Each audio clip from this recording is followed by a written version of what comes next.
ಬನ್ನಿ ಫ್ರೆಂಡ್ಸ್, ಇವತ್ತು ಹಸಿ ಕಡಲೆಕಾಳು ಪಲ್ಯನ ಮಾಡೋಣ. ಏನು ಫ್ಯಾನ್ಸಿ ಇಲ್ಲ, ತುಂಬಾ ಈಸಿ ಸ್ಟೆಪ್ಸ್ನಲ್ಲಿ ಮಾಡ್ಕೋಬೋದು. ಹೆಲೋ ಫ್ರೆಂಡ್ಸ್, ನಮ್ಮ ಸ್ವಾದ್ ಚಾನಲ್ಗೆ ಸ್ವಾಗತ. ನಾವು ಮಾಡುವ ರೆಸಿಪೀಸ್ ನಿಮಗೆ ಇಷ್ಟ ಆದರೆ ಲೈಕ್, ಶೇರ್, ಸಬ್ಸ್ಕ್ರೈಬ್ ಮಾಡಿ. ಬನ್ನಿ ಮಾಡುವ ವಿಧಾನ ನೋಡೋಣ. ಒಂದು ಪ್ಯಾನ್ನಲ್ಲಿ ಎಣ್ಣೆ ಬಿಸಿ ಮಾಡೋಕ್ಕೆ ಇಡಿ. ಎಣ್ಣೆ ಸ್ವಲ್ಪ ಬಿಸಿ ಆದಮೇಲೆ ಅದಕ್ಕೂ ಜೀರಿಗೆ ಸಾಸಿವೆನ ಹಾಕಿ ಚಟಪಟ ಅನ್ನೋ ತನಕ ವೇಟ್ ಮಾಡಿ. ಚಟಪಟ ಅಂದಮೇಲೆ ಅದಕ್ಕೂ ಕಟ್ ಮಾಡಿರೋ ಅಂಥ ಉಳ್ಳಾಗಡ್ಡಿನ ಹಾಕಿ ಹಂಗೆ ಒಂದು ಸ್ವಲ್ಪ ಕರಿಬೇವನ್ನು ಹಾಕಿ ಚೆನ್ನಾಗಿ ಸಾಟೆ ಮಾಡ್ಕೊಳ್ಳಿ. ಉಳ್ಳಾಗಡ್ಡಿ ಸ್ವಲ್ಪ ಗೋಲ್ಡನ್ ಬ್ರೌನ್ನ ಆಗಬೇಕು. ನೋಡಿ, ಈ ರೀತಿ ಗೋಲ್ಡನ್ ಬ್ರೌನ್ ಆದಮೇಲೆ ಅದಕ್ಕೂ ಚಿಲ್ಲಿ ಪೇಸ್ಟನ್ನು ಆ್ಯಡ್ ಮಾಡಿ ಮತ್ತು ಸಾಟೆ ಮಾಡ್ಕೊಳ್ಳಿ. ಆಮೇಲೆ ಅದಕ್ಕೂ ಒಂದು ಅರ್ಧ ಟೊಮ್ಯಾಟೊನ ಆ್ಯಡ್ ಮಾಡಿ ಚೆನ್ನಾಗಿ ಮಿಕ್ಸ್ ಮಾಡ್ಕೊಳ್ಳಿ. ಆಮೇಲೆ ಅದಕ್ಕೂ ಸುಳ್ಳದಿಟ್ಟಿರೋ ಅಂಥ ಕಡಲೆಕಾಳನ್ನ ಆ್ಯಡ್ ಮಾಡಿ.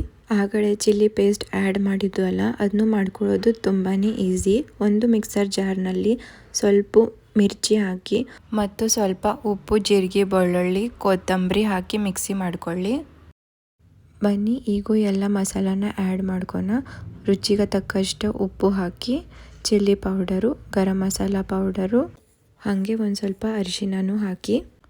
ಆಗಲೇ ಗರಂ ಮಸಾಲ ಆ್ಯಡ್ ಮಾಡಿರೋದು ಮನೆಯಲ್ಲಿ ಮಾಡಿದ್ದು ಮಸಾಲ. ನಿಮಗೆ ಅದರದ್ದು ರೆಸಿಪಿ ಬೇಕಂದರೆ ಕಮೆಂಟ್ನಲ್ಲಿ ತಿಳಿಸಿ. ತುಂಬಾ ಚೆನ್ನಾಗಿ ಫ್ಲೇವರ್ ಬರುತ್ತೆ. ಅದು ಮಸಾಲೆ ರೆಸಿಪಿ ನಮ್ಮ ಅಮ್ಮ ಹೇಳ್ಕೊಟ್ಟಿರೋದು. ಈ ರೀತಿ ಪಲ್ಯನ ಸ್ವಲ್ಪ ತಿರುಗಿಸಿ ಲಿಡ್ ಕ್ಲೋಸ್ ಮಾಡಿಬಿಡಿ. ಅದನ್ನು ಚೆನ್ನಾಗಿ ಬೇಯೋಕ್ಕೆ ಬಿಡಿ. ಲಿಡ್ ಓಪನ್ ಮಾಡಿ ಚೆನ್ನಾಗಿ ಬೆಂದಿದೆ ಅಂತ ಚೆಕ್ ಮಾಡಿ. ನೋಡಿ, ಈ ರೀತಿ ಚೆನ್ನಾಗಿ ಬೆಂದಿರಬೇಕು. ಲಾಸ್ಟಿಗೆ ಸ್ವಲ್ಪ ಕೊತ್ತಂಬರಿನ ಆ್ಯಡ್ ಮಾಡಿ. ಈ ಸಿಂಪಲ್ ಕಡಲೆಕಾಳು ಪಲ್ಯ ರೆಸಿಪಿ ನಿಮ್ಗೆ ಇಷ್ಟ ಆಗೈತೆ ಅಂತ ಅನ್ಕೋತೀನಿ. ಇಷ್ಟ ಆದರೆ ಲೈಕ್, ಶೇರ್, ಸಬ್ಸ್ಕ್ರೈಬ್ ಮಾಡಿ. Thank you for watching.